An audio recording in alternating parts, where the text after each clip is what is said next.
Good measure, VJ Edgecombe, the rookie, with the dagger.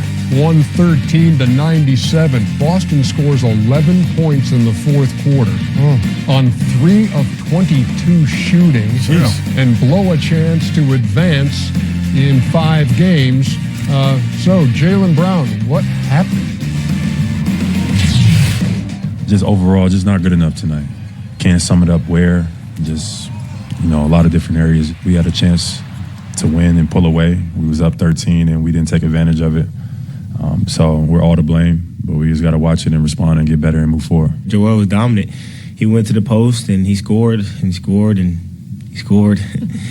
And then, he kicked something out and we made some shots. And it just takes a game like when we are fully healthy. And once we get that game out the way, we start playing better. I know a lot of people might have takes of, that I might be lazy or whatever, but, every single time I'm on the floor, I just want to play basketball, whether I'm, good physical, mentally shape or whatever.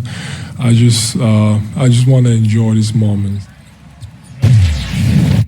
First time in Joel Embiid's career, this is 61 postseason games, that he was the game's leading scorer and led the game in assists. He had 8 and he had 33. I'd have to disagree with him on one thing. I've never heard anyone call him lazy.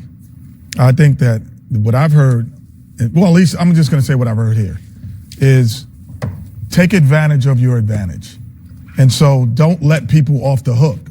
Meaning, when you have that physical advantage inside, establish that early. And then it creates the double teams and allows all those guys to shoot. And then you could sprinkle in a 3.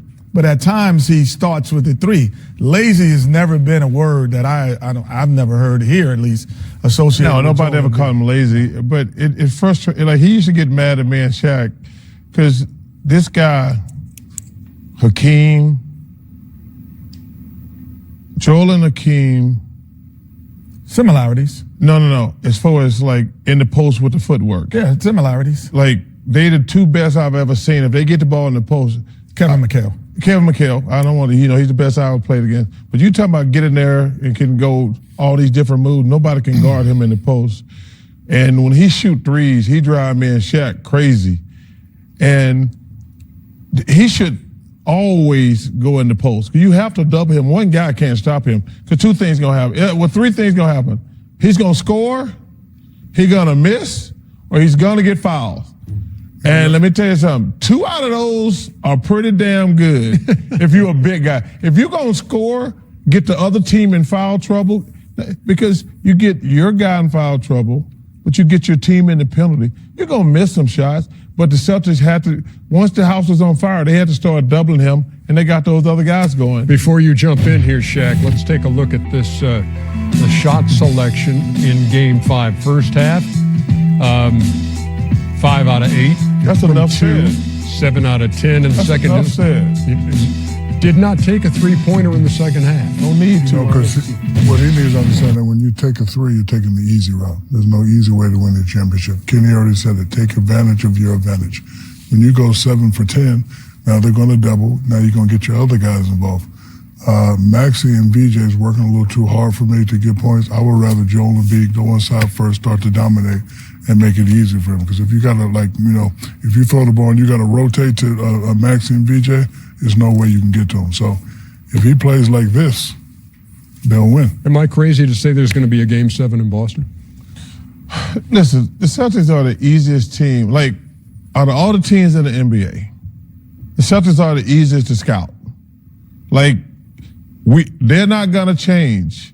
You go back to last year against the Celtics, against the Knicks.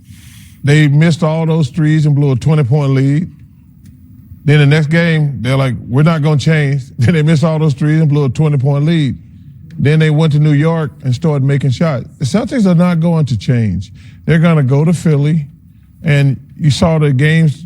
The only 2 games the Sixers won, they missed all their shots. And they were both in Boston. They were both in Boston. So they're not going to change. They still got those 2 guys and Pritchard, but The Celtics they're not going to play, man. It just depends if they make shots. Plain and Celtics simple. 42% from deep in the wins, 27% from deep in their losses. Last word on this.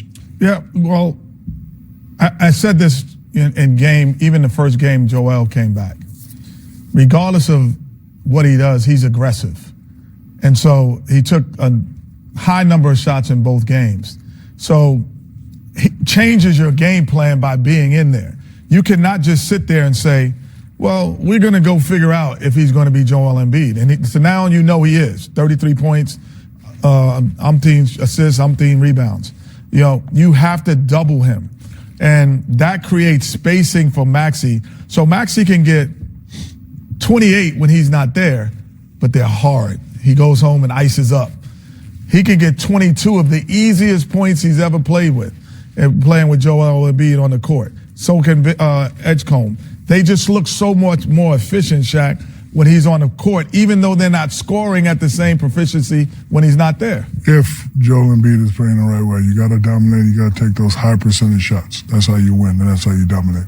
113-97. Sixers hold the Celtics under 100 for the second time in Boston in this series, and there will be